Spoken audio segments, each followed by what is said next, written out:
Loan up match তো তোমরা সবাই খেলো তাই না? তাহলে তোমাদেরকে আমি একটা চ্যালেঞ্জ দিতে চাই, চ্যালেঞ্জটা অ্যাকসেপ্ট করে দেখাও।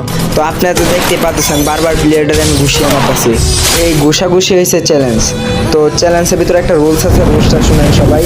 তো রুলসটা হচ্ছে কি, আপনার থাকতে হবে 5 রাউন্ড আর এনিমির 0 রাউন্ড। তো আপনারা 5 রাউন্ড কীভাবে নেবেন আমি বলি, আপনারা ঘুষিয়ে ঘুষিয়ে এনিমিকে 5 রাউন্ড মারতে হবে। তো যারা এই চ্যালেঞ্জটা অ্যাকসেপ্ট করবা তারা আমার এই ভয়েস দিয়ে ভিডিও ছাড়ো।